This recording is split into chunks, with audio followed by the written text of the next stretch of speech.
Innal hamdalillah nahmaduhu wa nasta'inuhu wa nastaghfiruh wa na'udzu billahi min shururi anfusina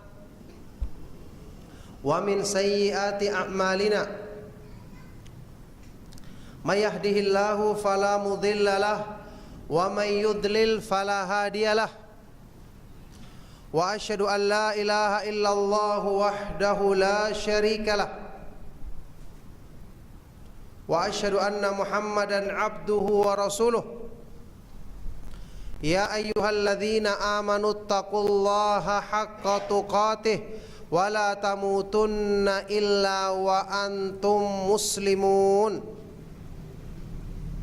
Ya ayyuhan nasu taqu rabbakumul ladzi khalaqakum min nafsin wahidah wa khalaqa minha zawjaha wa batha minhuma rijalan katsiran wa nisaa wattaqullaha alladzi tasaaluna bihi wal arham innallaha kana 'alaikum raqiba.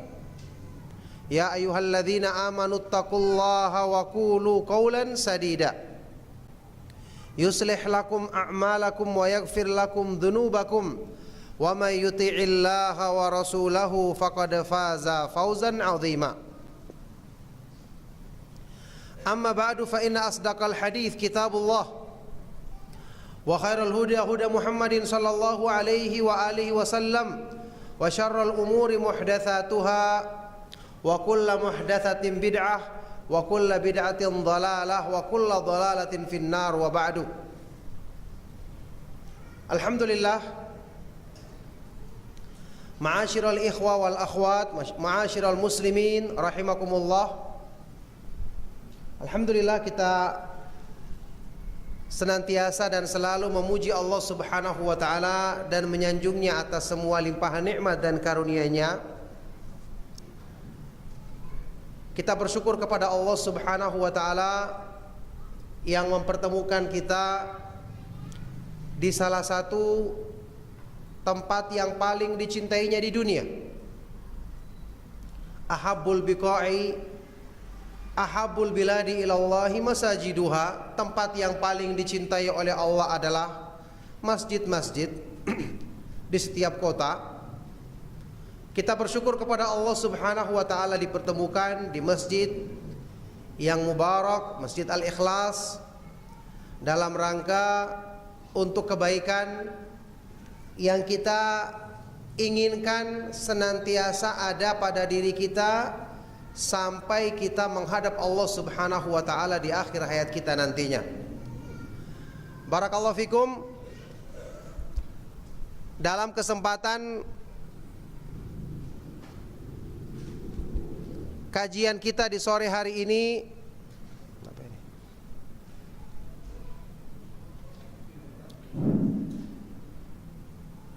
pakai ini bagus dong, pakai.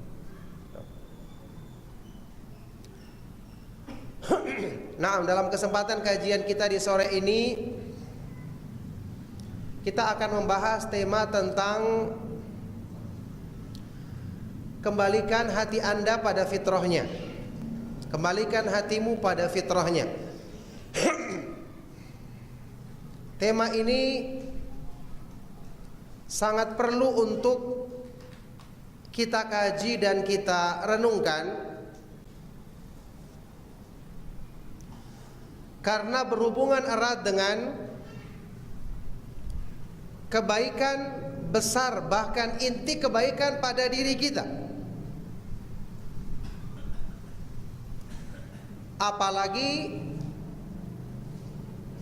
kita masih dekat dengan suasana bulan Ramadan yang sangat indah, yang di situ banyak ibadah-ibadah yang diutamakan di sisi Allah, dilipat gandakan keutamaannya. Dan alhamdulillah, insya Allah mayoritas atau bahkan semua dari kita mengalami saat-saat indah tersebut, yang mana tujuan disyariatkan semua ibadah dalam Islam adalah karena Allah Subhanahu wa taala sayang kepada kita. Makanya ibadah itu terus ada dan disyariatkan di setiap waktu yang dilalui manusia, karena Allah ingin kita dekat dengan rahmatnya. Allah ingin kita dekat dengan pertolongannya, dekat dengan perlindungannya. Seandainya ibadah itu disyariatkan jaraknya jauh-jauh, bagaimana di saat-saat manusia tidak sedang dekat dengan Rabb-nya, dia akan dapatkan pertolongan darinya. Makanya Allah Subhanahu wa taala ketika berfirman dalam Al-Qur'an, "Innallaha yudafi'u 'anil ladzina amanu." Sesungguhnya Allah Subhanahu wa taala akan selalu membela dan menjaga orang-orang yang beriman.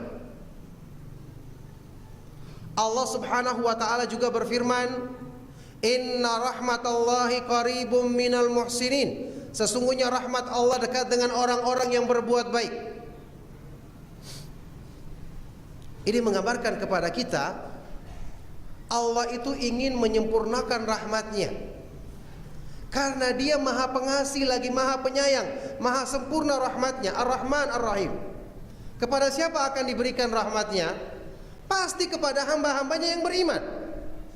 Tidak mungkin diberi kepada orang-orang yang tidak beriman. Tidak mungkin diberikan kepada orang-orang yang jauh dari agamanya, yang tidak taat melaksanakan perintahnya, tidak mau beribadah kepadanya. Kan tidak mungkin.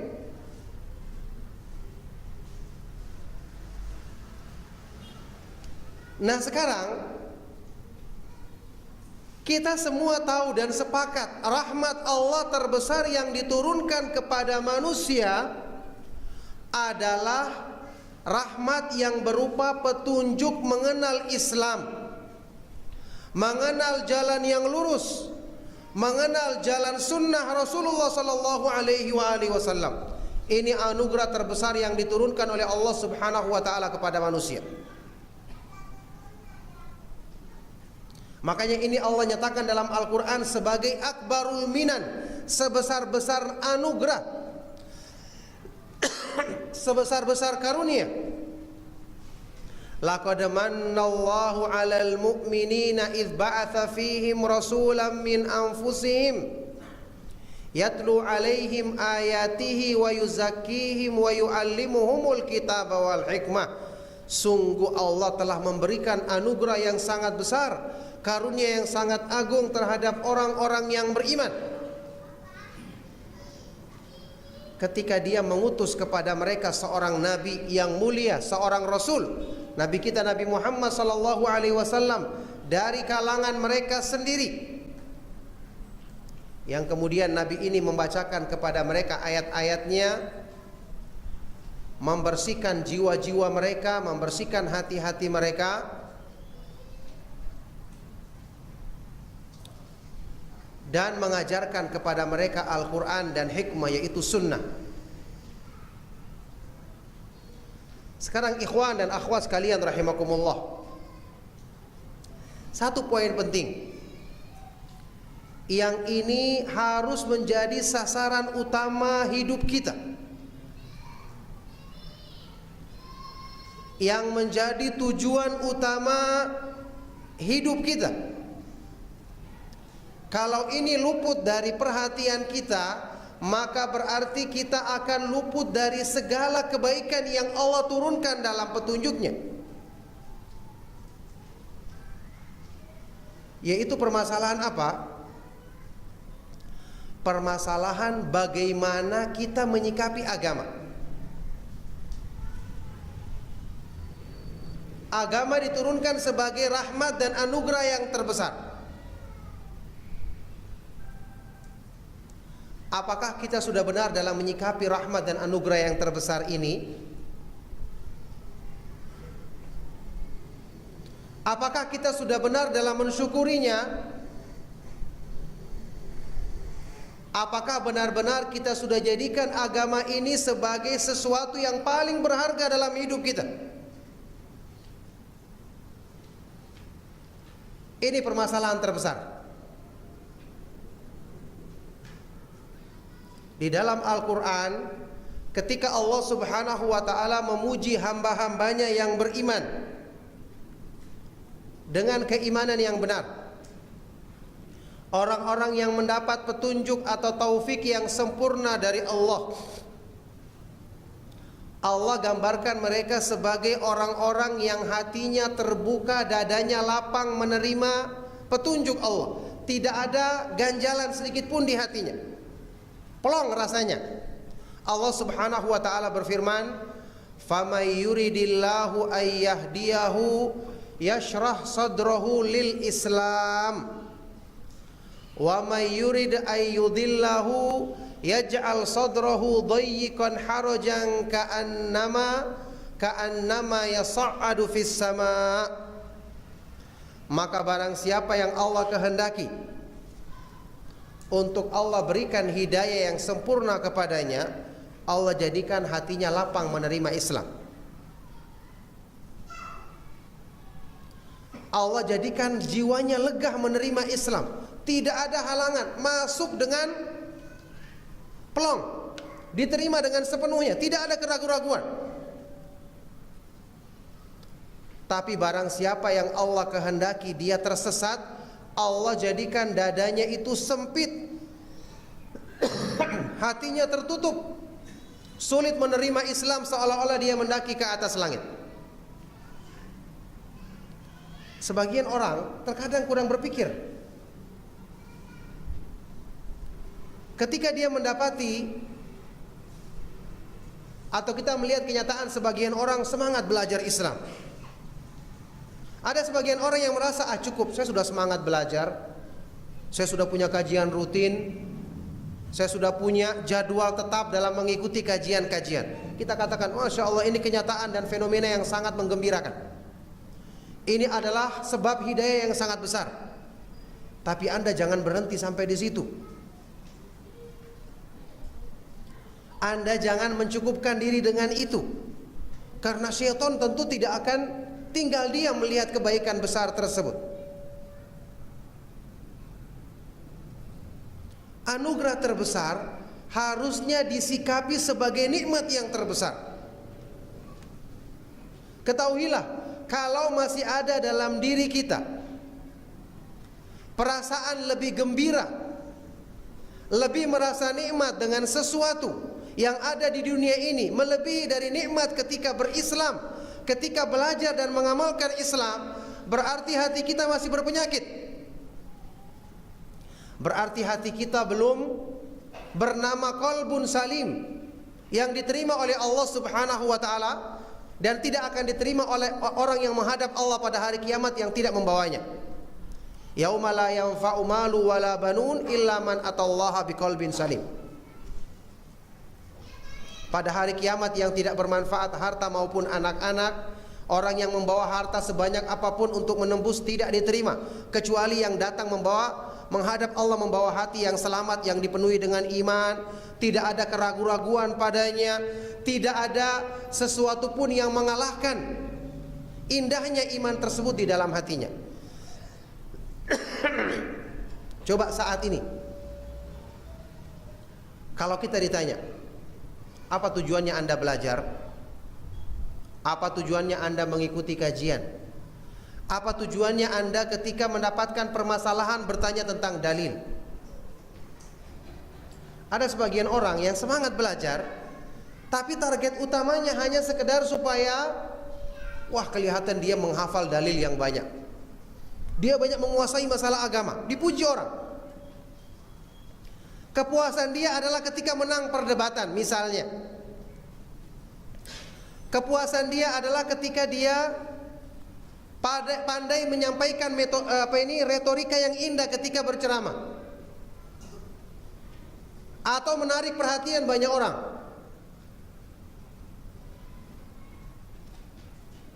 Di sini setiap orang yang memahami sunnah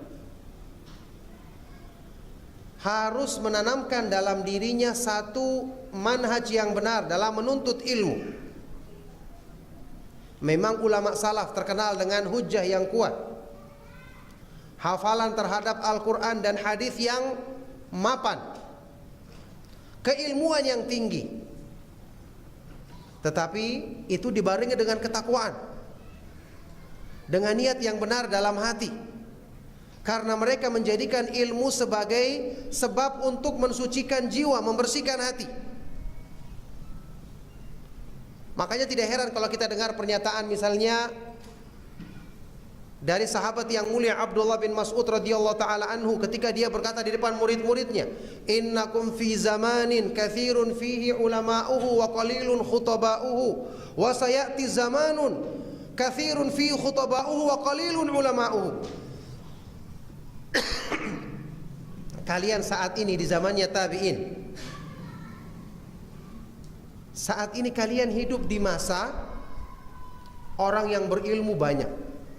Yang berilmu banyak. Tapi yang pandai berkhutbah sedikit. Zamannya Ibnu Mas'ud, zamannya tabi'in. Tidak lain guru-guru mereka adalah sahabat dan mereka generasi terbaik. Apa kata beliau? Saat ini orang yang berilmu banyak, benar-benar berilmu yang ilmunya itu dipuji, bermanfaat. Tapi sedikit yang pandai menyampaikan. Pandai yang berceramah sedikit. Dan nanti akan muncul di akhir zaman yang waktu itu banyak orang yang pandai berceramah tapi sedikit yang berilmu. Coba saat ini mana orang-orang yang memahami manhaj salaf atau menisbatkan diri kepada manhaj Ahlussunnah wal Jamaah yang menjadikan ini sebagai barometer dalam penilaian ilmu?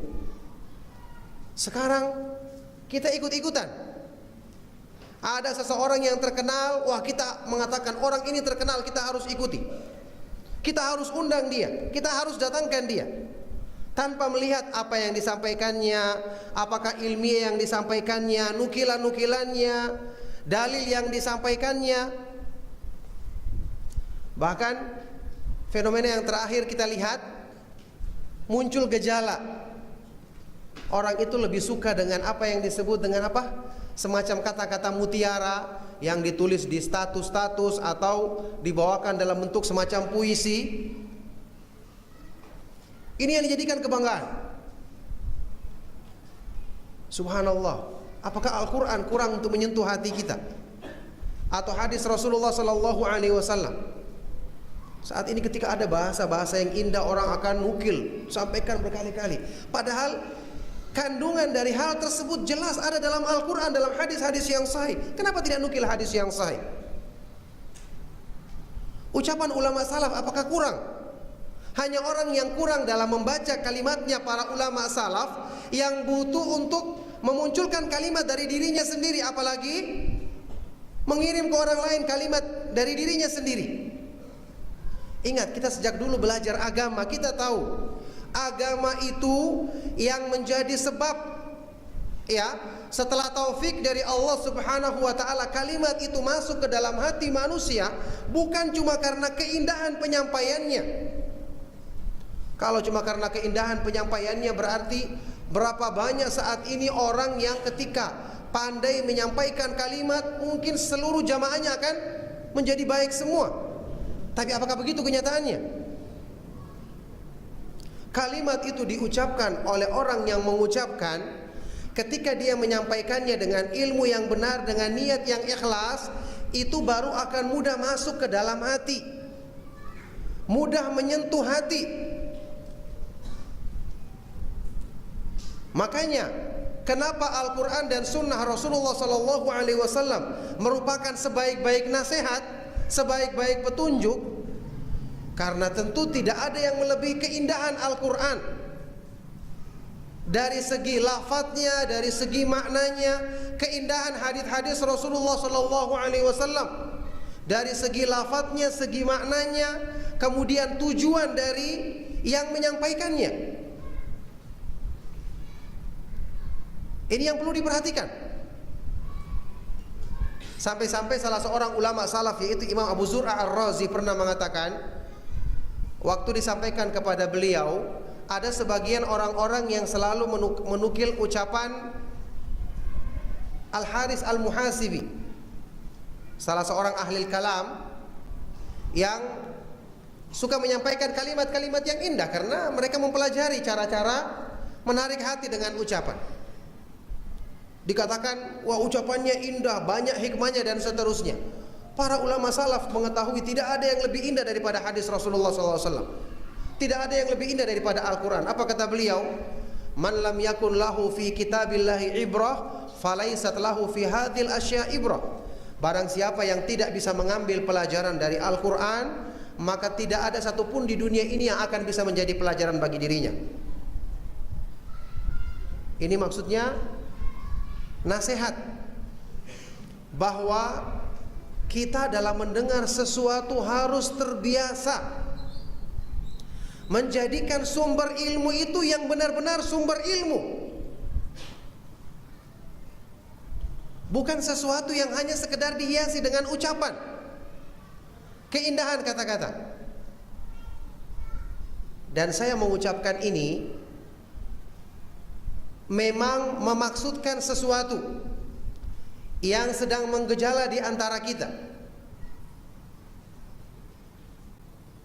Ya, muncul kenyataan yang terjadi di kalangan orang-orang yang punya semangat dalam mempelajari sunnah Rasulullah SAW kurang teliti dalam mengambil ilmu.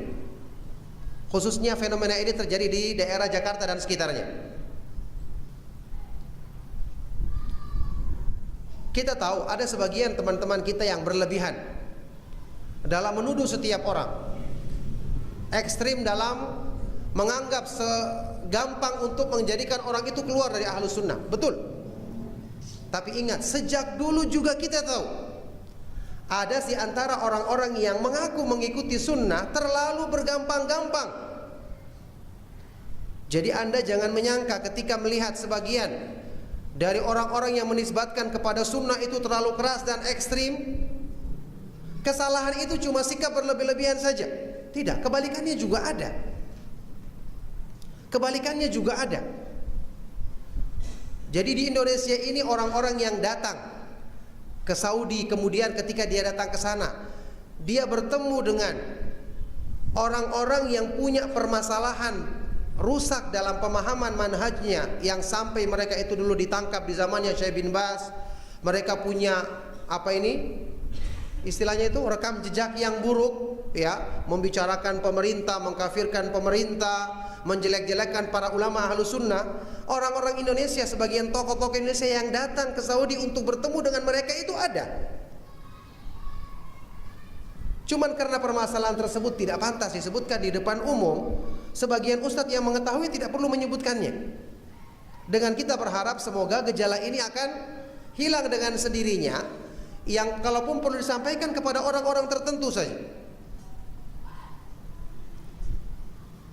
Nah, ketika yang terjadi adalah orang-orang seperti ini dibiarkan misalnya untuk mengisi kajian kita. Bagaimana kalau ternyata suatu saat dia akan memunculkan pemahamannya yang menyimpang?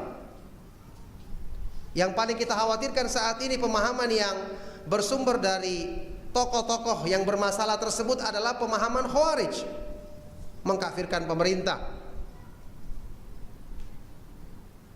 atau menjelek-jelekan para ulama ahlus sunnah wal jamaah. Atau dalam sebagian pernyataan mereka cenderung tidak menyalahkan misalnya perbuatan bom bunuh diri, perbuatan para teroris yang merusak keamanan di mana-mana. Isyarat mereka katakan, mereka mendukung perbuatan tersebut, atau paling tidak menyalahkannya terang-terangan. Bagaimana kalau sampai menyusup di kalangan ikhwan-ikhwan sunnah yang seperti itu? Akan menjadi korban satu pengajian mungkin gara-gara ucapan tersebut. Jadi latar belakang pendidikan itu perlu untuk ditanyakan. Sejak dulu para ulama itu saling bertanya. Ketika mereka mengambil ilmu itu mereka meneliti. Antum tahu ya, di biografinya para ulama salaf terdahulu, seperti dikisahkan oleh beberapa imam ahlus sunnah, misalnya Syu'bah ibnul Hajjaj dan yang lainnya, ketika mereka mendatangi seseorang untuk belajar darinya, itu mereka akan bertanya kepada tetangganya, guru tersebut, sang calon guru tersebut. Datang ke masjid, lihat cara sholatnya, tanya ke tetangga-tetangganya, sampai tetangganya sendiri heran dan berkata, aturiduna an tuzawijuhu, kamu ingin menikahkan dia? Semua ditanya, bukan cuma orang ini pekerjaannya apa. Tidak, kebiasaannya sehari-hari apa, pemahamannya bagaimana tingkah lakunya, bagaimana akhlaknya, jujur apa tidak. Kenapa? Ilmu itu adalah agamamu, penentu kebaikan urusanmu. Sebab kamu diterima oleh Allah Subhanahu wa taala atau tidak, masa depanmu yang sesungguhnya. Inna hadzal ilma dinun fanzuru amman ta'khuduna dinakum. Ilmu agama yang kamu pelajari adalah agama imanmu yang akan kamu membawa menghadap Allah. Lihatlah dari siapa kamu mengambil ilmu agamamu.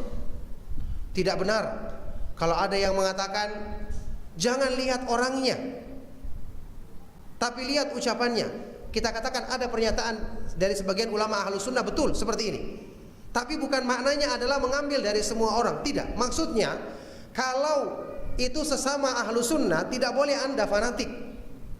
Lihat dalil.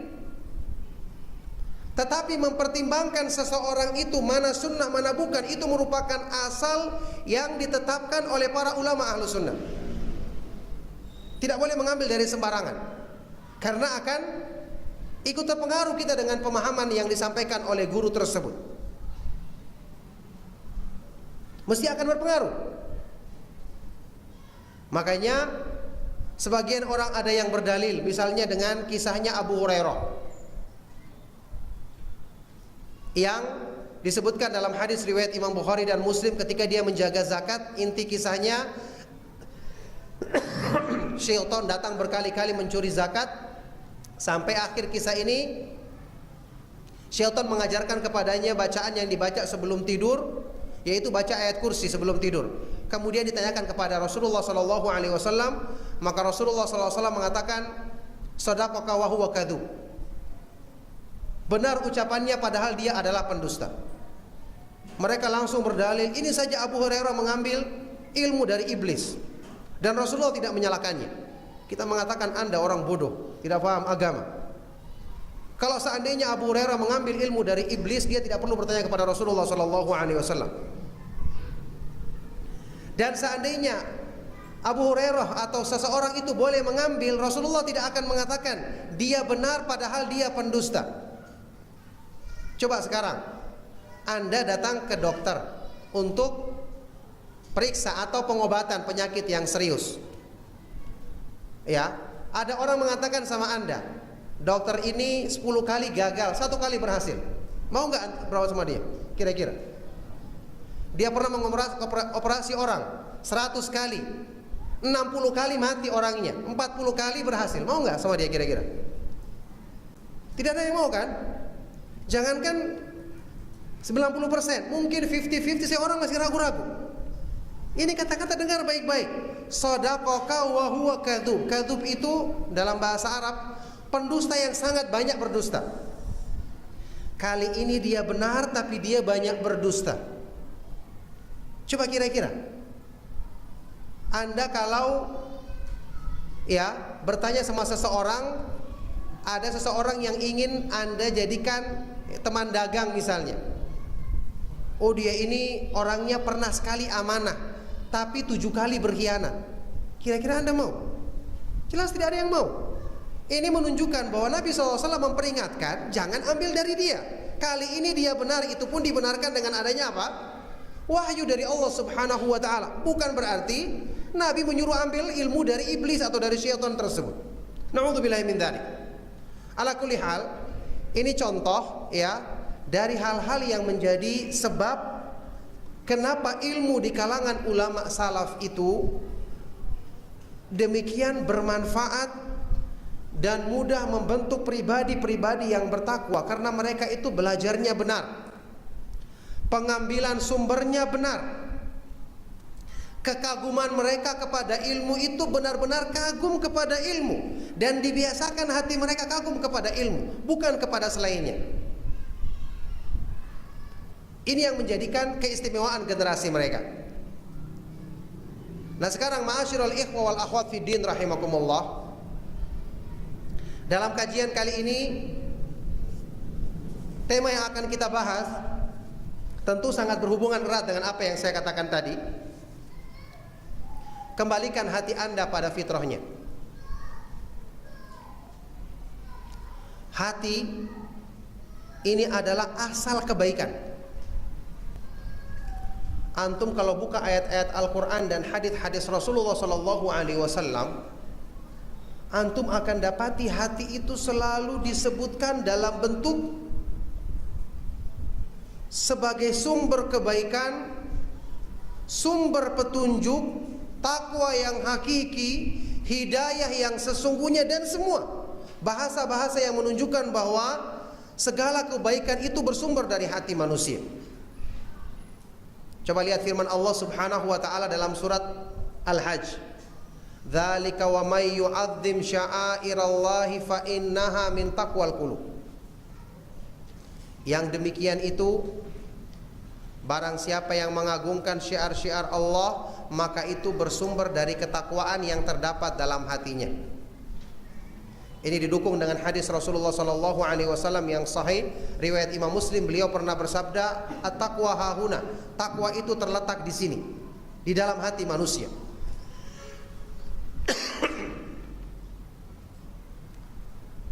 Allah Subhanahu wa taala juga pernah berfirman tentang hakikat hidayah adalah hidayah hati. Wa may yu'min billahi yahdi qalbah. Barang siapa yang beriman kepada Allah, menghadapi takdirnya, maka Allah berikan hidayah ke dalam hatinya. Hati yang selalu disebutkan sebagai sumber hidayah. Kemudian hadis terkenal riwayat Imam Bukhari dan Muslim, Rasulullah SAW jelas menegaskan hal ini. Ala wa inna fil jasadi mughdatan idza salahat salahal jasadu kullu wa idza fasadat fasadal jasadu kullu ala wahiyal qalbu. Ketahuilah sesungguhnya dalam diri manusia ada segumpal daging.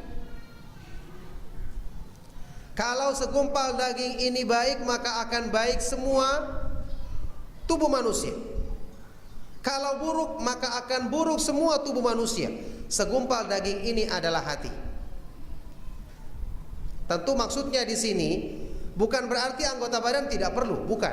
Tapi maksudnya asalnya, penggerak utamanya yang diperumpamakan oleh Imam Ibn Rajab Al-Hambali, hati itu sebagai al-malik mutasarrif, raja yang berbuat, yang mengatur semua urusan rakyatnya.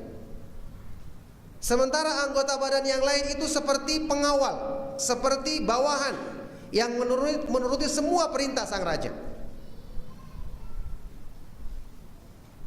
Coba antum perhatikan, ini juga termasuk salah satu renungan dari kita belajar pemahaman Ahlus Sunnah wal Jamaah. Ada orang-orang atau sering orang mengeluh. Ingat ya, belajar sunnah itu adalah belajar untuk menyempurnakan kebaikan dalam diri kita. Seperti saya katakan tadi, antum dan kita semua merenung.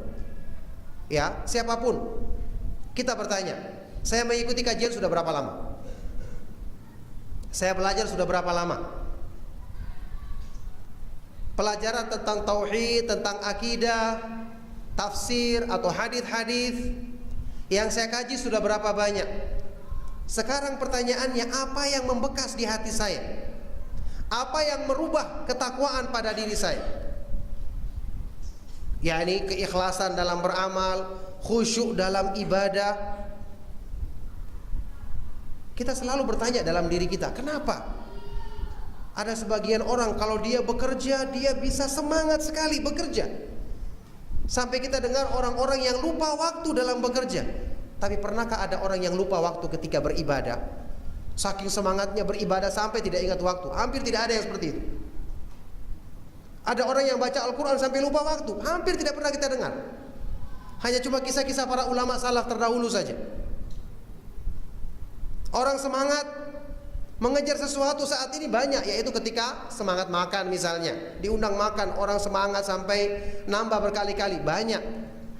Tapi kalau sedang mengerjakan ibadah sampai nambah berkali-kali, maksudnya ibadah yang disyariatkan, mungkin hampir tidak ada yang seperti itu. Ini gejala penyakit hati. Anda diciptakan di dunia ini untuk apa? Untuk makan atau untuk tidur? Kenapa bisa betah lama makan, betah lama tidur? Padahal kita diciptakan untuk beribadah. Kenapa tidak betah lama-lama beribadah? Ini penyakit hati. Tujuannya kita belajar ilmu saat ini adalah untuk perbaikan hal tersebut, bukan untuk yang lainnya. Bukan untuk yang lainnya. Jadi jawaban dari semua pertanyaan dan permasalahan ini adalah ternyata ada pada apa yang saat ini kita bahas. Karena hati kebanyakan manusia telah dirusak fitrahnya oleh syaitan. Padahal Al-Quran demikian jelas menggambarkan tentang bagaimana fungsinya hati.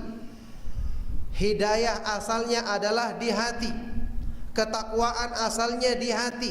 Perbaikan yang seharusnya diutamakan adalah perbaikan hati. Makanya syaitan ketika mengetahui hal ini, dia menjadikan sasaran utama yang dirusak pada diri manusia adalah hatinya. Sehingga yang paling dijadikan proyek terbesar syaitan adalah mengotori dan merusak hati manusia dengan bisikan-bisikan hawa nafsu yang ditunggangi oleh syaitan. Dengan ini syaitan berhasil menghalangi manusia dari jalan Allah Subhanahu wa taala. Makanya kenapa disebutkan dalam Al-Qur'an ketika Allah menyebutkan ucapannya Nabi Yusuf alaihi salatu wasalam dalam surat Yusuf, innan nafsa la'ammaratun bisu, sesungguhnya nafsu manusia selalu memerintahkan, banyak memerintahkan kepada keburukan. Nafsu membisikkan hati selalu. Bisikan-bisikan hati kita, khawatir-khawatir dalam hati kita itu dibisikkan oleh nafsu yang selalu mengajak kepada keburukan. Karena dia ditunggangi oleh syaitan dan iblis. Dengan cara ini syaitan banyak berhasil menjerumuskan manusia dari jalan Allah Subhanahu wa taala.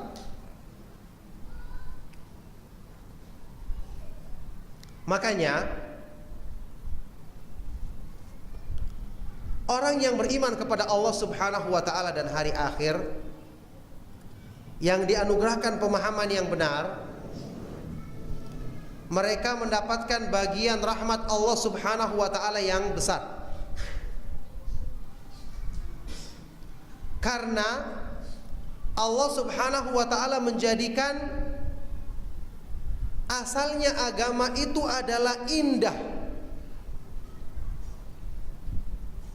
Asalnya agama itu adalah keindahan atau perhiasan yang paling didambakan oleh hati manusia. Ini kita akan tahu dengan semakin kita belajar agama. Dengan semakin kita belajar agama, kita kenal keindahan Islam. Makanya kalau orang yang telah mengenal keindahan Islam, dia tidak perlu banyak permainan kata-kata ketika menjelaskan. Coba antum baca para ulama salaf dulu ketika belajar bagaimana? Mereka dulu belajarnya bukan di ruangan seperti ini yang ada kipas anginnya, yang ada karpet tebalnya. Tidak. Dulu mereka belajar di mana saja, bertemu dengan seorang guru, mereka duduk di situ. Para ulama salaf antum ketahui sampai berjalan berhari-hari. Sebagian di antara mereka sampai satu bajunya berdebu, berjalan sebulan penuh. Ketika bertemu dengan guru, gurunya suruh mandi dulu, dicuci bajunya, dipakai dalam keadaan basah, baru belajar. Karena tidak ada baju yang lain. Tapi mereka benar-benar merasakan menuntut ilmu adalah raudhatun min riyadil jannah, taman-taman surga. Karena apa? Surga ada di hatinya. Surga ada di hatinya. Syekhul Islam Ibnu Taimiyah rahimahullah taala waktu di penjara zaman dahulu tidak seperti penjara zaman sekarang ya, kayak kos-kosan. Zaman dahulu itu lubang yang digali. Apa kata beliau sewaktu di penjara? Beliau mengatakan dengan membawa buku-bukunya yang bisa dia baca dan menulis karya-karya di penjara, dia mengatakan, "Madza yaf'alul a'da'u bi?" Ana jannati fi sadri. Apa yang ingin diperbuat oleh musuh-musuh sunnah kepadaku? Aku itu memiliki surga di hatiku. Kemanapun saya pergi dia selalu bersamaku.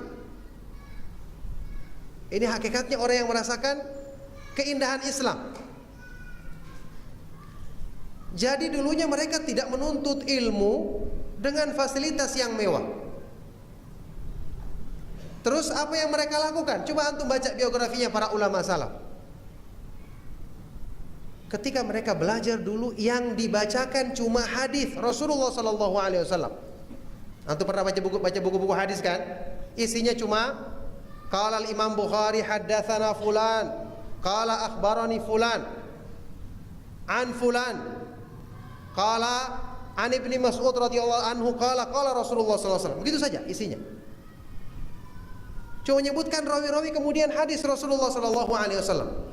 Penjelasannya sedikit, tapi berkah dan manfaatnya besar. Ilmunya salaf dulu ringkas, tidak butuh penjelasan panjang lebar. Kenapa? Karena diturunkan dari sisi Allah yang maha tahu tentang kebutuhan manusia. Sekarang kan orang-orang berkata, bagaimana mungkin kalau kita menyampaikan Al-Quran saja orang terima? Subhanallah, kita katakan, emangnya Anda yang menciptakan hati manusia? Anda lebih tahu tentang kebutuhan hatinya. Allah yang menurunkan Al-Quran, Dia yang menciptakan manusia. Allah menurunkan syariat, Allah maha tahu. Inilah yang paling didambakan oleh hati. Makanya tidak perlu khawatir ketika antum berceramah dari awal sampai akhir isinya Al-Quran, kemudian terjemahkan dengan terjemahan yang benar, orang akan terima. Karena ini adalah firman dari Allah yang menciptakan hati manusia. Tidak perlu khawatir ketika antum membacakan hadis-hadis Rasulullah SAW yang sahih, sehingga tidak butuh hadis-hadis yang lemah. Apalagi hadis-hadis yang palsu, mesti orang akan tertarik. Dulu para ulama salaf belajarnya seperti itu. Dan mereka benar-benar menikmati majelis ilmu. Di zaman mereka ketika thalabul ilmi tidak ada yang tertawa-tertawa, apalagi senyum-senyum, tidak ada. Yakni pembahasan ilmi yang benar-benar serius mereka lakukan. Tentu tidak ada yang tidak juga kita katakan dalam majelis ilmu tidak boleh sama sekali ada gurauan. Tidak ada yang mengatakan demikian. Boleh sekali-sekali asal tidak berlebihan. Tentu dengan cara yang benar, bukan dengan cerita-cerita yang bohong misalnya. Yakni kita perlu membedakan menuntut ilmu yang kita ingin dapatkan manfaatnya dengan menuntut ilmu model orang awam yang sekedar dijadikan sebagai hiburan saja. Inilah ilmu yang bermanfaat. Makanya saya ingin katakan tadi, hakikat daripada hati manusia asalnya hati yang dikatakan di atas fitrah adalah hati yang cenderung mengenal kebenaran, mencintai kebaikan. Coba lihat makna firman Allah Subhanahu wa taala dalam surat Ar-Rum. Fa'akim wajhaka lid-dini hanifa fitratallahi allati fataran nasa 'alaiha la tabdila li khalqillah dzalika ad-dinul qayyim walakinna aktsaran nasi la ya'lamun. Hadapkanlah wajahmu kepada agama ini secara lurus. Ini merupakan fitrah Allah yang Allah jadikan penciptaan manusia di atasnya. Jadikan tabiat asal manusia di atas ini. Tidak ada perubahan dalam fitrah Allah ini, dalam ciptaan Allah ini. Inilah agama yang lurus, akan tetapi kebanyakan manusia tidak mengenalnya. Wallahi ayat ini dan yang semakna dengannya merupakan kabar gembira. Apa itu kabar gembira? Pertolongan dari Allah bagi kita untuk selalu berpegang dengan kebenaran itu sangat banyak, sangat kuat dan bermacam-macam bentuknya. Apa saja? Manusia cenderung di atas fitrah, artinya cenderung mengikuti kebenaran, cenderung mengikuti jalan yang lurus, cenderung bertauhid. Berarti kesyirikan itu fitrah atau bukan? Bukan kan? Bid'ah itu fitrah atau bukan? Bukan. Maka keliru kalau ada orang yang mengatakan, wah jangan kita bahas masalah syirik atau masalah bid'ah, nanti orang-orang akan ngamuk. Ini keliru. Selama orang-orang yang kita khawatirkan ngamuk tadi diciptakan oleh Allah, berarti mereka punya fitrah yang sama dengan kita. Cuman syaitan menutupinya. Kita perlu menyampaikan dengan cara yang baik, tapi tetap inti dari pembahasan tauhid dan sunnah, menjelaskan indahnya tauhid dan indahnya sunnah, menjelaskan keburukan syirik dan keburukan bidah, itu disampaikan. Karena ini akan diterima oleh fitrah manusia. Di dalam sebuah hadis sahih riwayat Imam Muslim, Allah Subhanahu wa taala berfirman, hadis kursi, "Inni khalaqtu ibadi hunafa'a, thumma innahu atathumus syayatinu fajtalathum an dinihim." Sesungguhnya aku ciptakan hamba-hambaku dalam keadaan hanif, lurus, cenderung kepada tauhid. Kemudian para syaitan mendatangi mereka dan memalingkan mereka dari fitrahnya. Jadi kecenderungan fitrah ini menjadikan manusia itu optimis dalam kebaikan untuk dirinya dan untuk orang lain. Apa itu? Kalau dia benar-benar mau belajar, mau meluruskan hatinya, maka insya Allah kebenaran itu akan mudah diterimanya. Seperti ayat yang saya bacakan di awal tadi, yashrah sadrahu lil Islam, hatinya akan lapang dada menerima Islam. Ketika dia menyampaikan kebenaran dengan dalil, orang akan cenderung mudah untuk menerimanya. Sekarang coba kita lihat kenyataan. Di dalam Islam, Allah Subhanahu wa taala ketika menyebutkan kebaikan, kita kenal istilah yang disebutkan dalam Al-Quran, wa ya'muruna bil ma'ruf wa yanhauna 'anil munkar. Orang-orang yang beriman itu memerintahkan kepada kebaikan dan melarang dari kemungkaran. Antum tahu, amar ma'ruf nahi munkar, perintah kepada yang baik, melarang dari keburukan.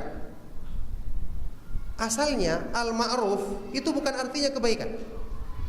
Kebaikan dalam bahasa Arab itu bisa diungkapkan dalam bentuk al-khair, itu adalah kebaikan, atau al-hasanah, amalan baik, atau amalan soleh, amal soleh, itu kebaikan. Al-bir, kebaikan. Sedangkan al-ma'ruf dalam bahasa Arab itu dari kata-kata arafa ya'rifu, mengenal. Al-ma'ruf artinya sesuatu yang dikenal. Sesuatu yang dikenal. Sedangkan al-munkar juga bukan artinya keburukan. Kita artikan sekarang dalam bahasa kita kemungkaran, iya kan? Apa artinya kemungkaran? Kejelekan, keburukan, iya kan? Sesuatu yang diingkari. Nah, asalnya kemungkaran itu adalah sesuatu yang diingkari, artinya tidak dikenal. Bukan arti asalnya keburukan. Keburukan dalam bahasa Arab bisa artinya as-su atau as-sayyi'ah atau asyar, kejelekan.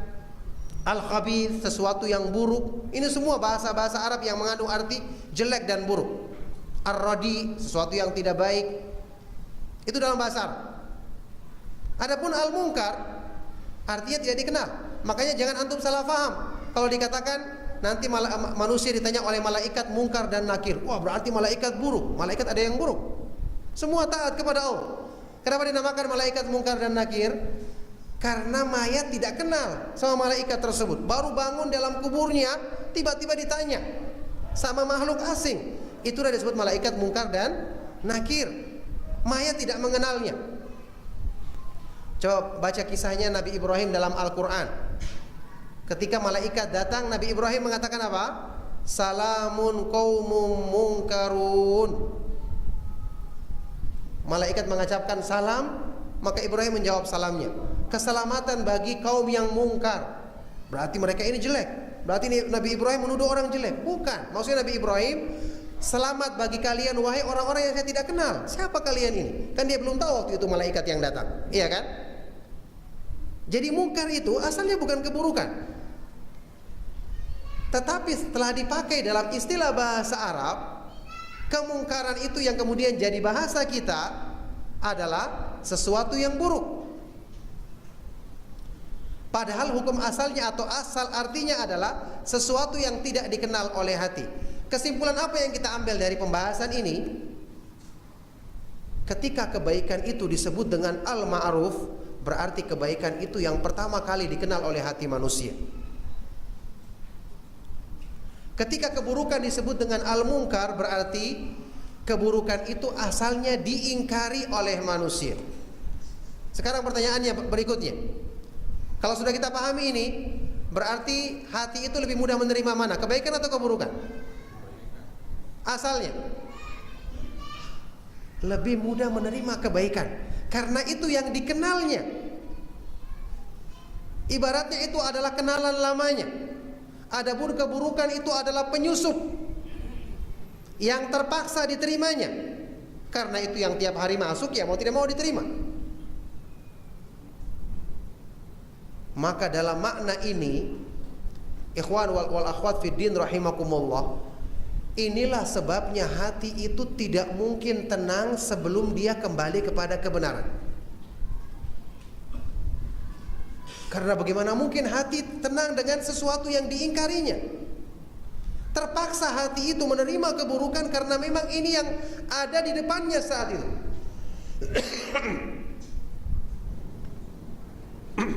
Kenapa Allah Subhanahu wa taala berfirman dalam Al-Qur'an, "Ala bidzikrillah tatmainnul qulub."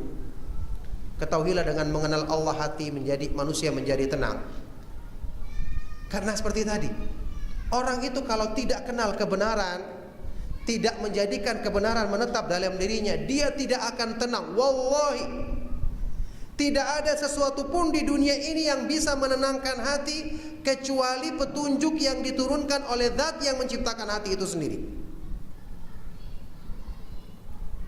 Makanya semua kita langsung nyatakan dusta kalau ada orang yang merasa tenang ketika dia punya fasilitas, ketika dia punya harta berlebihan padahal dia tidak punya iman. Tidak mungkin. Kecuali kalau dia bukan manusia yang diciptakan oleh Allah Subhanahu wa taala. Dan itu tidak ada, jelas. Nah, hakikat ini juga menyadarkan kita bahwa antum kalau tidak belajar, kita semua tidak belajar agama yang benar, tidak mengamalkan agama dengan benar, kita rugi bukan cuma di akhirat, rugi di dunia juga. Tidak akan tenang juga urusan kita di dunia. Tidak akan bahagia hidup kita di dunia. Tidak dengan diri kita sendiri, bahkan tidak dengan orang-orang di sekitar kita. Ini salah satu di antara bentuk sempurnanya kasih sayang Allah.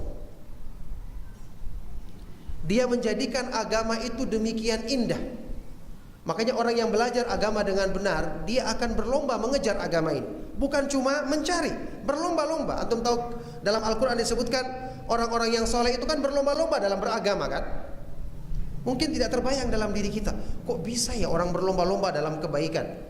Kita mengerjakan sholat tarawih 11 rakaat saja, Masya Allah, rasanya lama sekali selesainya.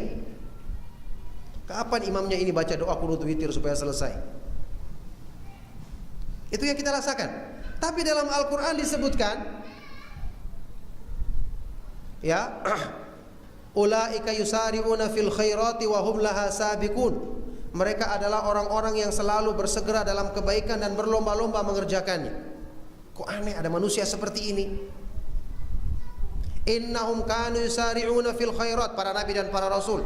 Mereka adalah orang-orang yang bersegera dan berlomba-lomba dalam melaksanakan kebaikan. Saat ini yang kita bisa bayangkan orang berlomba-lomba ya kalau ada pembagian uang, pembagian makanan. Orang bisa berlomba-lomba melakukan pekerjaan, ada yang lembur padahal sudah kerja sepekan, lembur lagi. Tidak ada capeknya. Tapi coba suruh hadiri pengajian, mesti banyak yang beralasan. Ya ini tidak bisa dipaksakan, ini keadaan hati kita. Kita bicara tentang kenyataan yang ada. Kok bisa seperti itu? Ini adalah kenyataan yang bukan basa-basi. Al-Quran tidak mungkin menyebutkan ini dalam bentuk pujian kalau ini adalah perkara yang tidak terjadi. Kenapa Allah mengajak kita dalam Al-Quran waktu melaksanakan kebaikan dengan apa? Fastabiqul khairat. Berlomba-lombalah dalam kebaikan. Wa fi dzalika falyatanafasil mutanafisun. Untuk mengejar kebaikan itu hendaknya manusia berlomba-lomba dalam melakukannya. Wasari'u ila magfiratin min rabbikum wa jannatin arduhas samawati wal ardu uiddat lil muttaqin. Bersegeralah kalian untuk meraih surga dan pengampunan dari Allah, serta meraih surga yang luasnya seperti langit-langit dan bumi yang Allah siapkan bagi orang-orang yang bertakwa. Kenapa Allah mengajak kita dengan bahasa seperti ini? Kalau seandainya agama itu tidak indah, tidak mungkin ada bahasa ajakan berlomba-lomba mengerjakan. Jadi sebenarnya ketika kita dikatakan memang untuk beragama itu kita perlu berjuang menundukkan hawa nafsu, ini adalah disebabkan karena hawa nafsu kita sudah dikotori fitrahnya.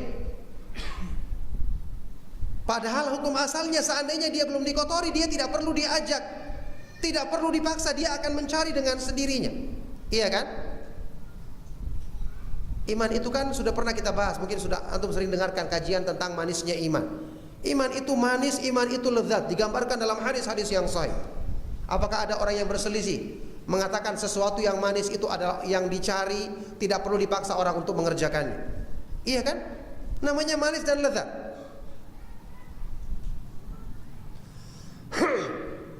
Ikhwani wa akhwati fid din rahimakumullah, inilah hakikat asal dari fitrah manusia.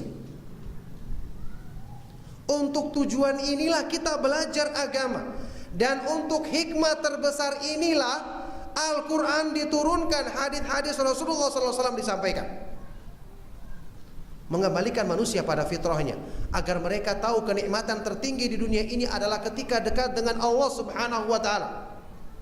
Memang kita boleh merasa makan enak, makanya kita memuji Allah. Kita bisa merasakan minum itu enak, atau hal-hal yang dihalalkan itu nikmat, boleh. Tetapi itu mengikuti nikmatnya ibadah kepada Allah, mengikuti nikmatnya iman. Sehingga apa yang terjadi? Meskipun zatnya makanan tersebut nikmat, tapi kalau didapatkan dengan cara yang tidak halal, apa harusnya kita rasakan? Nikmat atau tidak? Harusnya tidak kan? Tidak, itu harusnya, idealnya. Tapi kenyataannya orang sama kan? Kenyataannya sama saat ini. Orang itu makan yang halal dan haram, yang penting jenis makannya. Misalnya itu makanan yang enak menurut penilaian orang. Taruhlah misalnya satu sate kambing misalnya. Orang yang penting nilainya sate kambing, bumbunya, tidak perlu lihat dari mana asalnya, dianggap enak. Karena hatinya tidak punya pembeda, tidak punya fitrah yang dengan itu dia bisa mengenal kebaikan-kebaikan, keburukan-keburukan. Ini kata Ibnu Mas'ud radhiyallahu taala anhu, halaka man lam yakun lahu qalbun ya'rifu bihi ma'rufan wa yunkiru bihi munkar. Binasalah orang yang tidak memiliki hati yang dengan itu dia mengenal kebaikan sebagai kebaikan, keburukan sebagai keburukan. Coba antum lihat bagaimana para sahabat yang sempurna imannya digambarkan dalam Al-Quran. Mereka itu merasakan ketaatan kepada Allah nikmat, perbuatan maksiat itu benar-benar pahit dan buruk rasanya. Di dalam surat Al-Hujurat Allah Subhanahu wa taala berfirman, ayat ke-7 ya. Walakinnallaha habbaba ilaikumul imana wa zayyanahu fi qulubikum wa karraha ilaikumul kufra wal fusuqa wal isyan. Akan tetapi Allah Subhanahu wa taala menjadikan kalian cinta kepada keimanan. Ini para sahabat. Kenapa Allah jadikan cinta kalian kepada keimanan? Karena iman itu indah, lebih indah daripada apapun yang ada di dunia ini. Itu hakikatnya. Allah menjadikan iman itu perhiasan yang terindah di dalam hatimu. Sekaligus Allah menjadikan kalian benci dan muak terhadap kekufuran dan kefasikan serta perbuatan maksiat. Ikhwan dan akhwat sekalian rahimakumullah, inilah standar iman yang benar. Inilah standar atau ukuran pemahaman Islam yang benar. Kalau orang itu sudah mencapai, bisa merasakan halawatul iman, manisnya iman, ladzatul iman atau ta'mul iman, kenikmatan iman. Ketika itulah dikatakan imannya benar.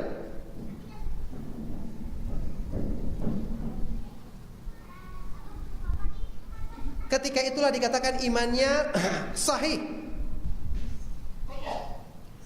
Tapi kalau dia belum merasakan hal ini, berarti imannya sedang sakit, bermasalah.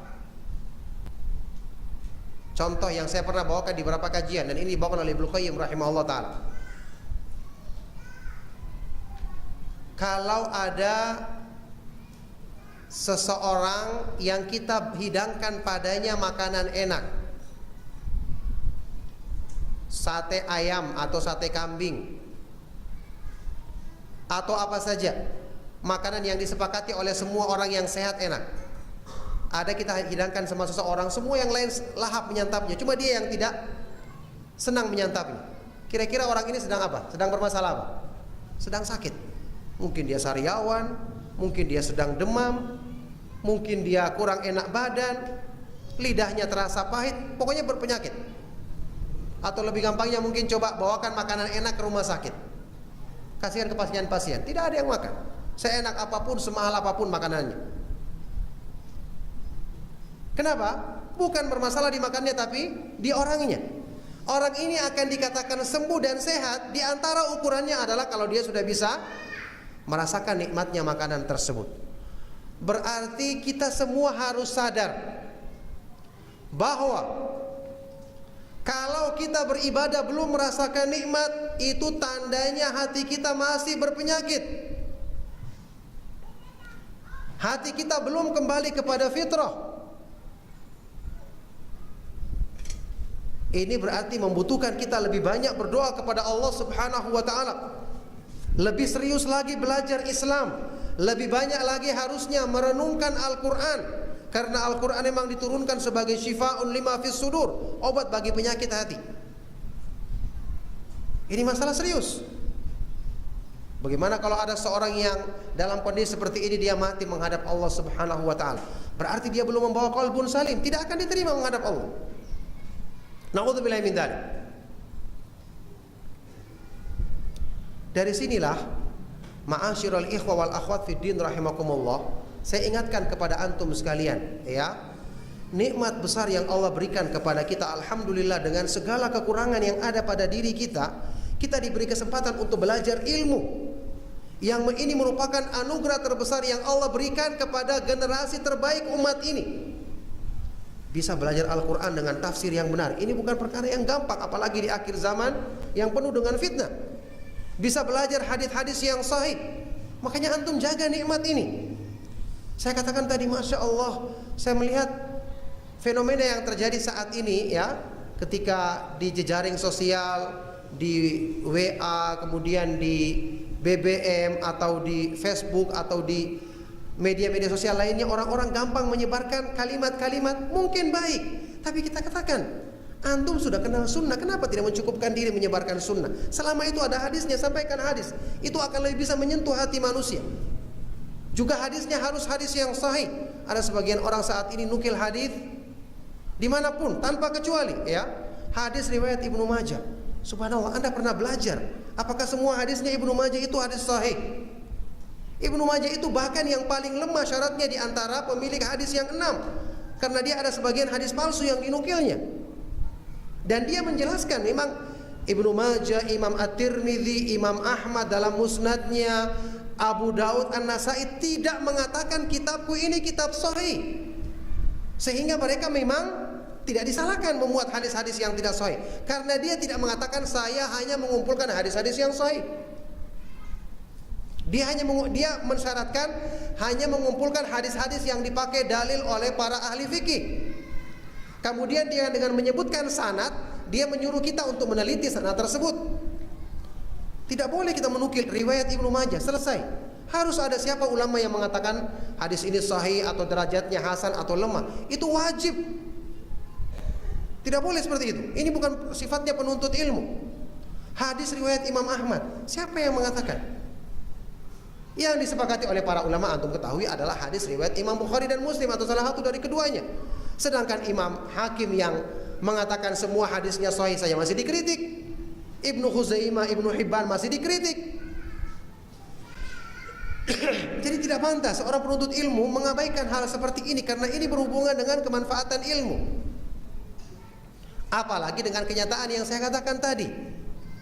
Kita tidak mengatakan, oh berarti salah menukil ucapannya Ustadz. Tidak, saya katakan salah. Tapi subhanallah, apakah anda kekurangan imam ahlu sunnah sampai harus mengambil ucapannya orang sekarang, padahal ada ucapan yang lebih baik dari para ulama salaf terdahulu. Ulama salaf itu ucapan mereka lebih baik, lebih bermanfaat. Salah seorang ulama pernah ditanya, ma balu kalamu salafi anfa'u min kalamina. Kenapa sih ucapan ulama salaf itu lebih bermanfaat dibandingkan ucapan kita? Apa kata beliau jawabannya?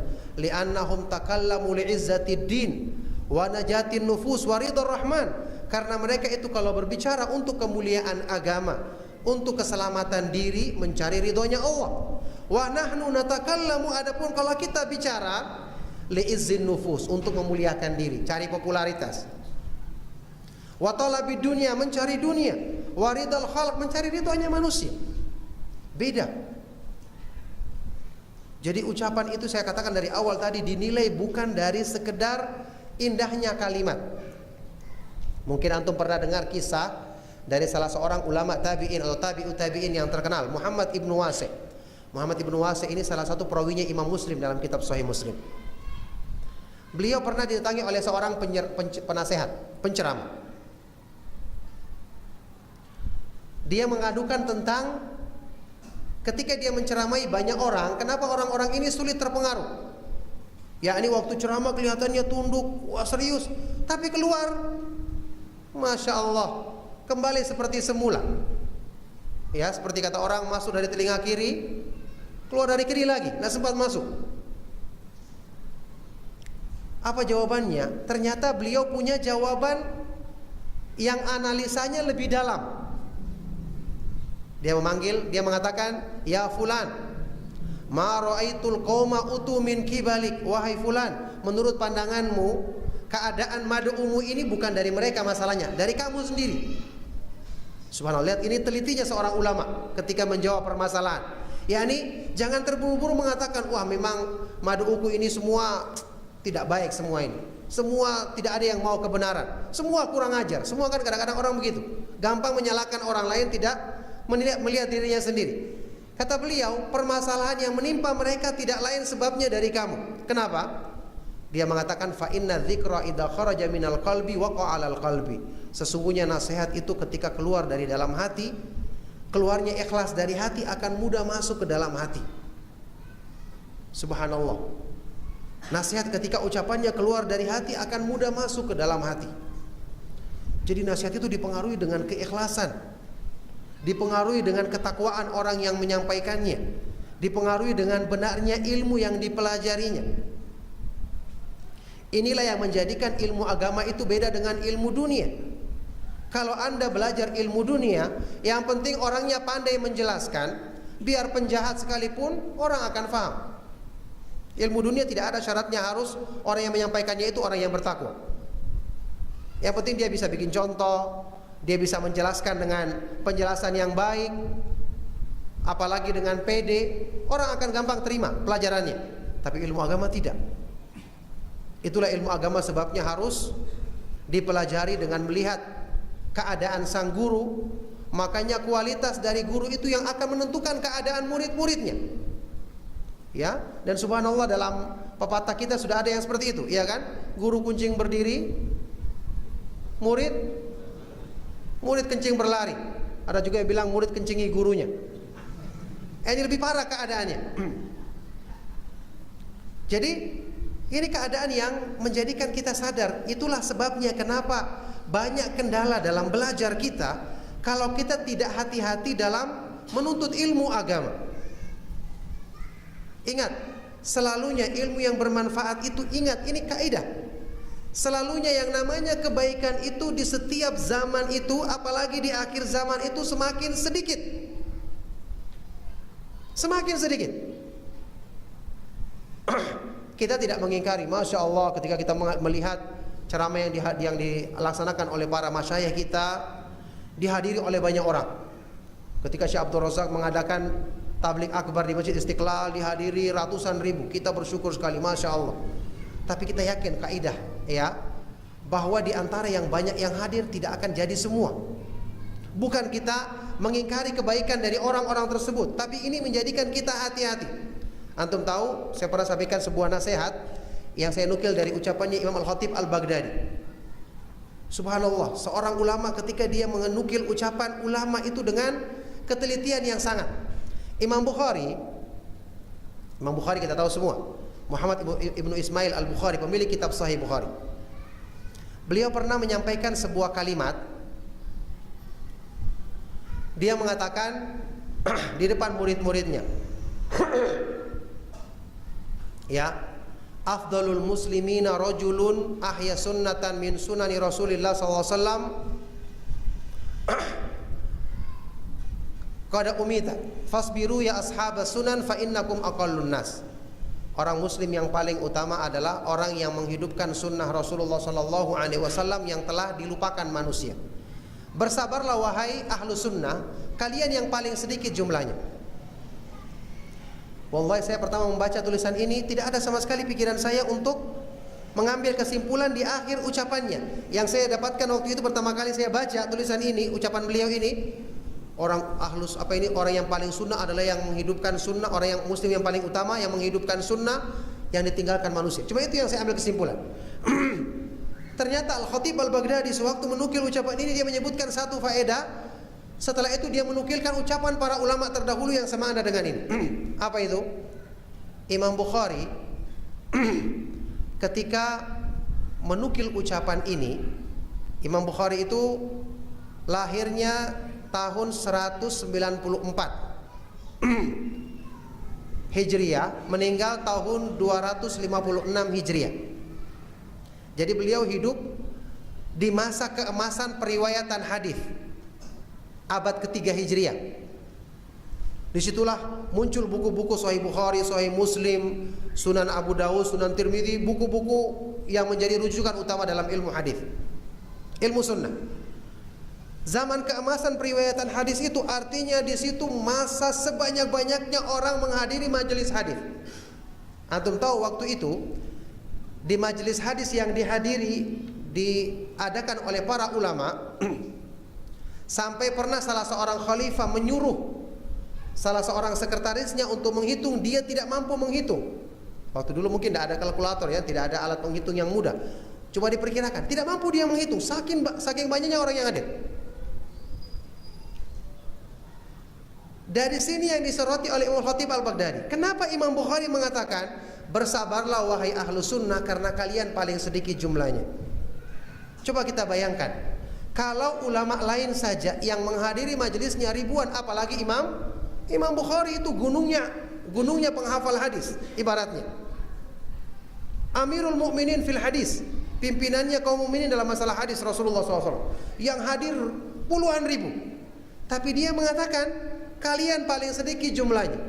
Itu menunjukkan isyarat apa? Di antara sekian banyak yang hadir ini yang benar-benar jadi ahlu sunnah sedikit. Ini berlaku di zamannya mereka. Padahal zamannya Imam Bukhari itu masih dekat dengan tabi'ut tabi'in. Baru satu generasi yang lewat dari generasi utama. Apalagi di zaman kita. Maka semua orang harus menyadari hal ini. Ilmu yang bermanfaat itu sedikit, orang-orang yang membawanya sedikit. Kita berharap semoga Allah Subhanahu wa taala menjadikan kita semua termasuk orang-orang yang mendapatkan bagian dari ilmu yang bermanfaat yang membawa kita untuk dekat dengan Allah Subhanahu wa taala. Imam Az-Zahabi rahimahullah taala pernah mengungkapkan pernyataan seperti ini ketika dia mengomentari salah seorang ulama, ya, masih di zamannya para ulama salaf dulu yang telah mengeluhkan sedikitnya ilmu yang bermanfaat di zaman mereka. Imam Az-Zahabi, bukan Imam Bukhari, Imam Az-Zahabi dalam Sirah Alamin Nubala kemudian berkata, "Qultu, aku katakan, wa ammal yauma fama baqiya min hadhil ulumi illa qalil fi unasin qalil wa ma aqalla minhum man ya'malu bidzalikal qalil Fahasbunallahu wa ni'mal wakil. Adapun hari ini di zamannya beliau Imam Az-Zahabi, maka tidak tersisa lagi dari ilmu-ilmu yang bermanfaat itu kecuali sangat sedikit. Itu pun pada orang-orang yang sedikit jumlahnya. Sudah seperti itu, sangat sedikit di antara mereka yang mengamalkannya. Sudah sedikit, orangnya sedikit, yang mengamalkannya sedikit. Maka hasbunallahu wa ni'mal wakil, cukuplah Allah Subhanahu wa taala yang menjadi penolong, dan Dia adalah sebaik-baik pelindung bagi kita. Makanya ini semua yang menjadikan kita berlomba-lomba dalam kebaikan. Cuma yang jelas kita optimis. Kalau kita selalu bersandar kepada Allah dan bersandar memohon karunia-Nya yang luas, maka karunia Allah Subhanahu wa taala itu sangat agung. Dia akan mudahkan bagi orang-orang yang sungguh-sungguh untuk mengejarnya. Saya katakan tadi, dan ini merupakan kesimpulan, setelah kita mengetahui permasalahan fitrah manusia cenderung di atas kebenaran, ini juga menjadikan kita optimis. Seburuk apapun keadaan kita, kembali kepada kebaikan itu bukanlah perkara yang sulit. Iya kan? Kenapa tidak sulit? Karena tadi kebaikan itu asalnya mudah dikenal dan diterima oleh hati manusia. Jadi kalau antum ditanya saat ini, untuk meraih ketakwaan itu gampang atau sulit? Bingung. Yang bilang gampang takut dia, wah nanti saya dituduh sudah bertakwa ini. Apa jawabannya? Gampang atau sulit? Yang bilang gampang alasannya apa? Hatinya fitrah, cenderung kepada ketakwaan tersebut, kebaikan tersebut. Yang bilang sulit juga ada alasannya. Apa alasannya? Kenyataannya kebanyakan manusia jauh dari sifat-sifat takwa. Karena kenyataannya nafsu manusia selalu mengajak kepada keburukan. Jadi kalau ditinjau dari segi nafsu yang butuh perjuangan menundukkan, dari situlah orang mengatakannya sulit. Dari segi tipu daya syaitan, karena kita jauh dari pertolongan Allah. Tapi dari segi hukum asalnya, fitrah manusia cenderung kepada kebenaran. Keburukan itu adalah diingkari oleh hati.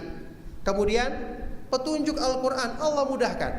Walaqad yassarnal Qur'ana lidzikri fahal mim muddakir. Sungguh telah kami mudahkan Al-Quran sebagai peringatan atau sebagai nasihat bagi manusia. Apakah ada orang yang mau mengambil pelajaran darinya?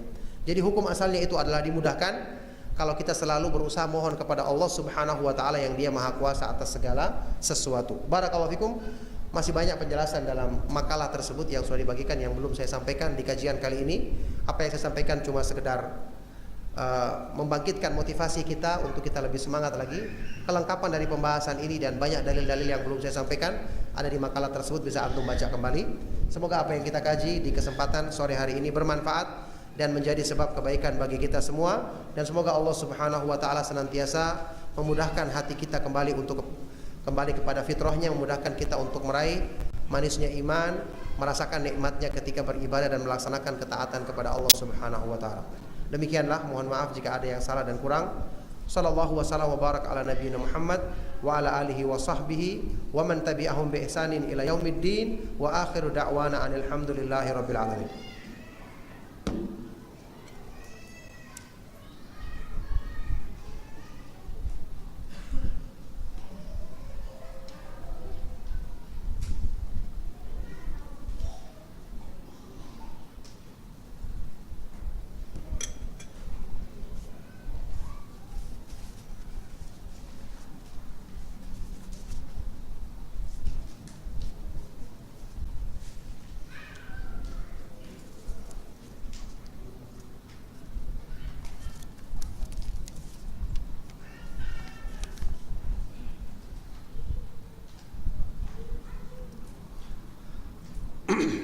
Ada pertanyaan?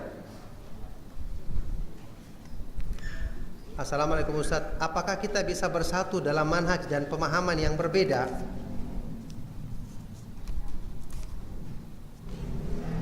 Tidak mungkin bersatu kalau manhaj dan pemahaman dasar berbeda. Kalau bersatu yang dimaksud di sini bersatu sekedar berkumpul, itu mungkin bisa. Tapi persatuan yang hakiki adalah persatuan hati. Ketika Allah menyebutkan orang-orang munafik dan Yahudi dalam Al-Quran bersama-sama memerangi Rasulullah sallallahu alaihi wasallam, Allah berfirman, tahsabuhum jami'an wa qulubuhum syatta. Kamu menyangka mereka bersatu, padahal hati mereka bercerai-berai. Makanya dalam Islam persatuan yang hakiki bukanlah berkumpulnya badan, tapi bersatunya hati. Itulah makna ucapan dari sahabat yang mulia Abdullah bin Mas'ud radhiyallahu taala anhu. Ya, al jama'atu ma wafaqal haqq wa in kunta wahda. Yang namanya persatuan atau jamaah adalah apa yang sesuai dengan kebenaran meskipun kamu sendirian. Jadi tidak dikatakan bersatu kalau sekedar berkumpul. Misalnya di satu kota ada 3 orang yang mengikuti kebenaran. Contoh gampangnya saja, cuma 3 orang yang pakai jilbab, semua yang lainnya buka aurat. Yang lainnya ini semua berkumpul selalu bersama-sama pergi. Kita katakan mereka ini yang berpecah, 3 orang ini yang bersatu meskipun mereka tidak pernah ketemu. Karena apa? Ukurannya adalah berpegang dengan kebenaran. Jadi kalau pemahaman dasar tidak disamakan kembali kepada Al-Quran dan Sunnah dengan dalil yang benar, maka persatuan tidak akan terwujud selama-lamanya. Persatuan yang diridhai oleh Allah Subhanahu wa taala. Setiap Allah menyebutkan persatuan selalu Allah sebutkan syaratnya. Wa'tasimu bihablillahi jami'an. Berpegang teguhlah kalian bersama-sama dengan apa? Tali Allah. Harus ada dasarnya persatuan, tidak hanya sekedar berkumpul saja. Jadi bersatu untuk saling menasihati dalam kebaikan, bersatu untuk mencari dalil. Ini bersatu yang benar. Kita bersatu untuk menasihati pemerintah ketika ada kesalahan dengan cara yang baik. Ini benar. Kita bersatu untuk menasihati orang yang berbuat salah dengan cara lemah lembut agar mereka rujuk kepada kebenaran. Ini yang benar. Jadi harus ada dasarnya. Dan tidak diartikan juga persatuan itu yang penting kita sampaikan, terserah orang terima apa tidak. Ya tidak boleh juga kita gunakan cara-cara yang kasar, cara-cara yang keras. Tidak dibenarkan. Jadi persatuan yang benar adalah yang dilandasi dengan upaya untuk kembali kepada kebenaran.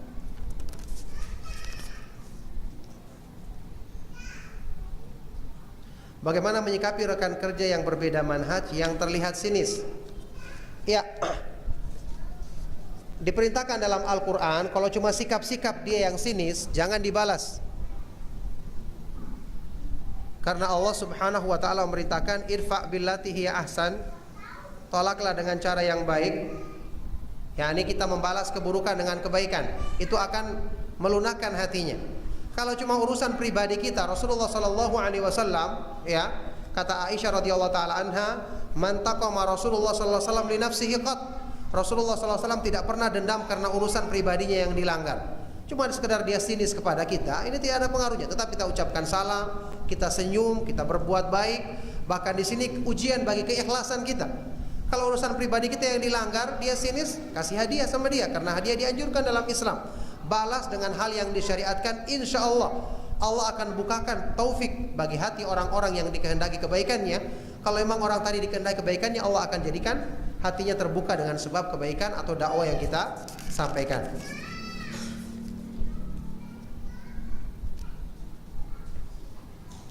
Apa yang harus kita lakukan jika kita selesai sholat berjamaah, imam mengajak berzikir dan berdoa bersama? Antum lakukan cara yang sesuai dengan syar'i. Ketika orang melakukan perbuatan bid'ah, antum selesaikan dengan cara yang sunnah. Ya, di satu masjid ada jamaah yang mereka selalu melakukan hal-hal yang tidak sesuai dengan sunnah. Misalnya mereka bersalam-salaman ketika selesai sholat, jangan diikuti. Tapi ketika antum datang berjamaah, ketika pertama kali masuk, antum salaman sama mereka. Itu yang sunnah. Jadi padamkan cara yang tidak sesuai dengan sunnah dengan cara yang sesuai dengan sunnah. Masuk, salami mereka. Ketika selesai semua sholat, mereka melakukan zikir secara berjamaah. Kalau antum bisa nasihati, antum sampaikan atau sampaikan tulisan. Kalau tidak, antum memisahkan diri. Setelah antum mau pulang, salami mereka. Karena berpisah dianjurkan untuk bersalaman. Jadi mereka mengetahui ternyata kita bukan tidak mau bersalaman, tapi kita ingin menempatkannya di tempat yang benar. Allah Subhanahu wa taala yang akan menilai perbuatan kita. Insya Allah segala sesuatu yang bersumber dari petunjuk Allah kita yakin akan membawa kepada kebaikan. Nah, bagaimana hukum menyanyi dan mendengarkan musik? Tentu saja hal ini disebutkan dengan tegas dalam hadis-hadis yang sahih dari Nabi SAW. Hadis sahih riwayat Imam Bukhari yang terkenal, Rasulullah SAW bersabda, la yakunanna min ummati aqwamun yastahilluna al-hira wal harira wal khamra wal ma'azif. Nanti akan muncul orang-orang dari kalangan umatku yang mereka akan menghalalkan sesuatu yang haram. Menghalalkan al-hira, perbuatan zina, wal harir, memakai sutrah bagi laki-laki, wal khamar, minuman keras, wal ma'azif, dan alat-alat musik. Dari dua hal, menghalalkan berarti hukum asalnya haram. Ini hadis sahih riwayat Imam Bukhari. Kemudian digandengkan dengan perbuatan zina, minum khamar, dan memakai sutra bagi laki-laki. Yang jelas hukumnya kita ketahui haram. Makanya dengan dalil ini dan dalil-dalil yang lain, para ulama menegaskan bahwasanya hukum mendengarkan musik itu tidak diperbolehkan atau diharamkan. Bagaimana cara mempertahankan iman agar tidak terjerumus ke dalam maksiat lagi? Berdoa kepada Allah Subhanahu wa taala adalah sebaik-baik cara untuk mempertahankan iman, karena Dia yang Maha Kuasa untuk menguatkan hati kita. Makanya termasuk doa yang dibaca oleh Rasulullah SAW kita ketahui bersama dalam hadis sahih riwayat Imam Ahmad dari Anas bin Malik radhiyallahu taala anhu, bahwa termasuk doa yang dibaca oleh Rasulullah SAW banyak sering adalah ya muqallibal qulub tsabbit qalbi ala dini. Wahai Allah yang Maha membolak-balikkan hati manusia, kuatkanlah hatiku di atas agamamu. Dalam Sahih Muslim yang semakna, Allahumma musarrifal qulub sarrif qulubana ala ta'atik. Wahai Allah yang Maha memalingkan hati, palingkanlah hati kami untuk selalu di atas ketaatan kepadamu. Itu juga hadisnya sahih riwayat Imam Muslim.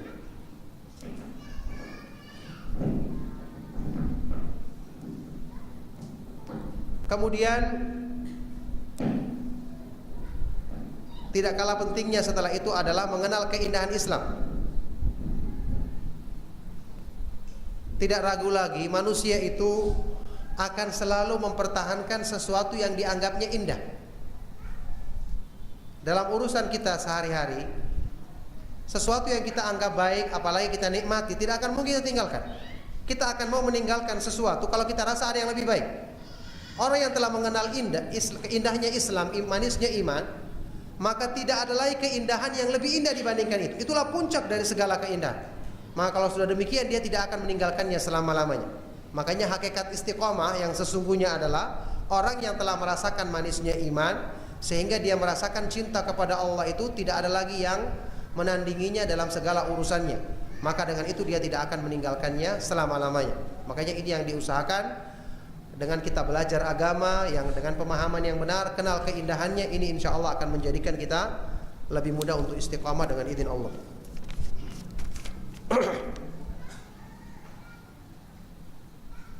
Apakah benar perbedaan itu adalah rahmat? Apakah kalimat perbedaan umatku adalah rahmat adalah sebuah hadis atau perkataan ulama? Dan bagaimana pendapat para ulama Ahlussunnah tentang kalimat perbedaan umatku adalah rahmat? Ini dinisbatkan kepada hadis yang tidak ada asal usulnya. Secara dalil keliru dan secara makna salah. Kalau Anda mengatakan perbedaan itu rahmat, berarti persatuan itu apa? Apa lawannya rahmat?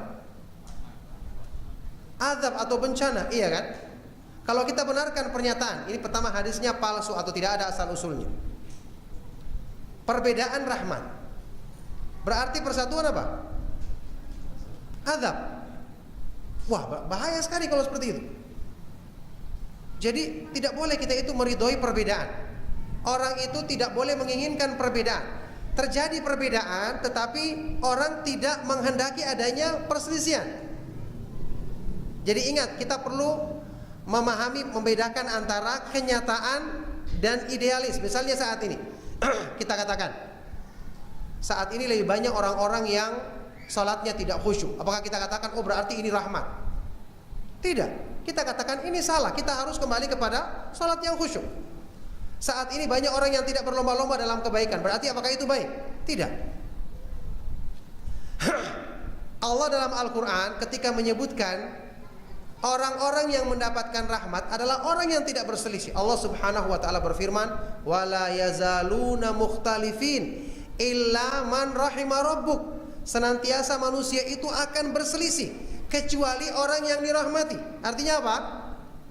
Kecuali orang yang dirahmati, mereka yang tidak berselisih. Lah kalau begitu sekarang para ulama yang berbeda pendapat berarti mereka akan diadab? Jelas tidak. Kenapa? Mereka tidak menghendaki perselisihan. Lihat para ulama ketika menyampaikan pendapat, apakah mereka pakai dalil apa tidak? Pakai dalil, iya kan? Cuman ada ternyata diteliti hadisnya lemah. Ternyata ada dalil yang mereka pakai tidak kuat penunjukannya, dibantah ulama lain dengan dalil.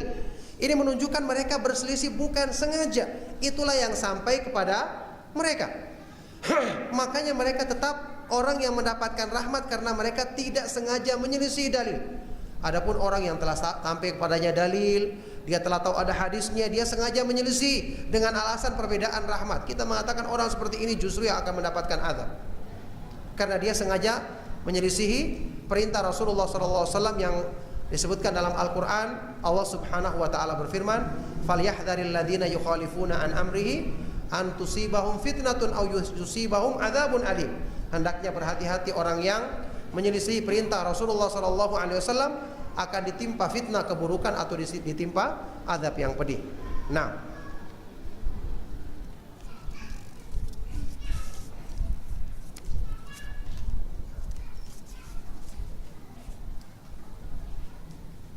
bagaimana cara memilih guru agama dan mengambil ilmunya? Apa saja ciri-cirinya bahwa orang tersebut guru yang layak dijadikan guru agama atau tidak layak untuk dijadikan guru, dan bagaimana membedakan keadaan mereka antara layak atau tidak? Semua pembahasan ini saya tulis beberapa, sebenarnya sudah lama ya, sudah ada beberapa pembahasan, cuma ada yang saya khususkan karena ada fenomena ini. Saya punya tulisan yang baru berjudul "Lihatlah dari siapa kamu mengambil ilmu agamamu". Tadi panitia ada email yang saya kirimkan ke emailnya panitia ya. Tadi panitia ada yang memberikan saya ke emailnya, nanti saya akan kirim ke email tersebut insya Allah ya. Bisa nanti diminta kepada beliau. Karena pembahasannya panjang.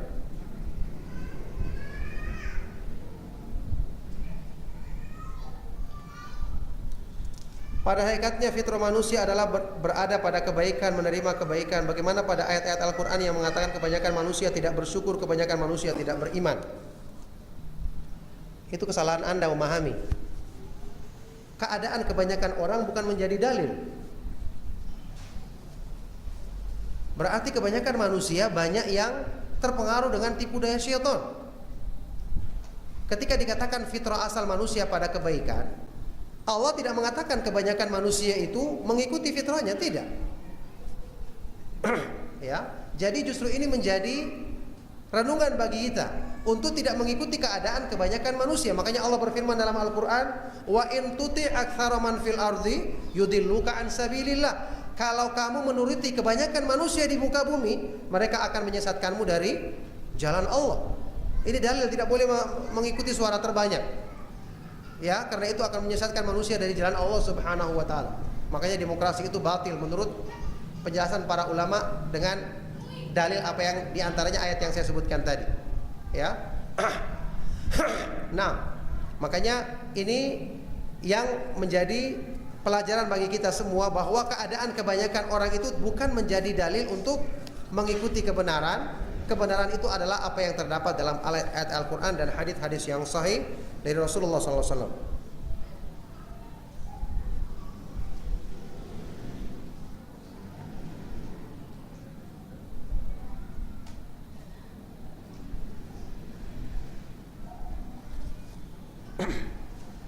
Ada pertanyaan, seorang pemuda berusia 23 tahun, dia sudah diterima di pesantren tapi orang tuanya tidak setuju, dia ingin masuk pesantren agar terjaga dari fitnah syahwat. Akhirnya sekarang bekerja di kantor lalu meminta nikah kepada orang tuanya, tapi orang tuanya meminta dia punya rumah dan lulus kuliah dulu. Bagaimana saya menjaga fitnah syahwat agar fitrahnya terjaga? Iya, ini kendala yang hendaknya dia berdoa kepada Allah Subhanahu wa taala dan terus meyakinkan kepada orang tuanya bahwa permintaannya itu adalah permintaan yang justru akan menjadikannya semakin baik. Ya, dia bersabar ya, memohon kepada Allah, kemudian terus membujuk orang tuanya. Kalau ada anggota keluarga lain yang bisa diyakinkan, kemudian juga meyakinkan kepada orang tuanya bahwa insya Allah dengan menikah dia juga akan lebih berkonsentrasi dalam kebaikan-kebaikan yang lain. Mudah-mudahan Allah Subhanahu wa taala memudahkan dia agar bisa mendapatkan kebaikan-kebaikan tersebut. Nah, barakallahu fikum. Mungkin sudah cukup ya, menjelang waktu maghrib kita akhiri. Subhanakallahumma wa bihamdika asyhadu an la ilaha illa anta astaghfiruka wa atubu ilaik. Wassalamualaikum warahmatullahi wabarakatuh.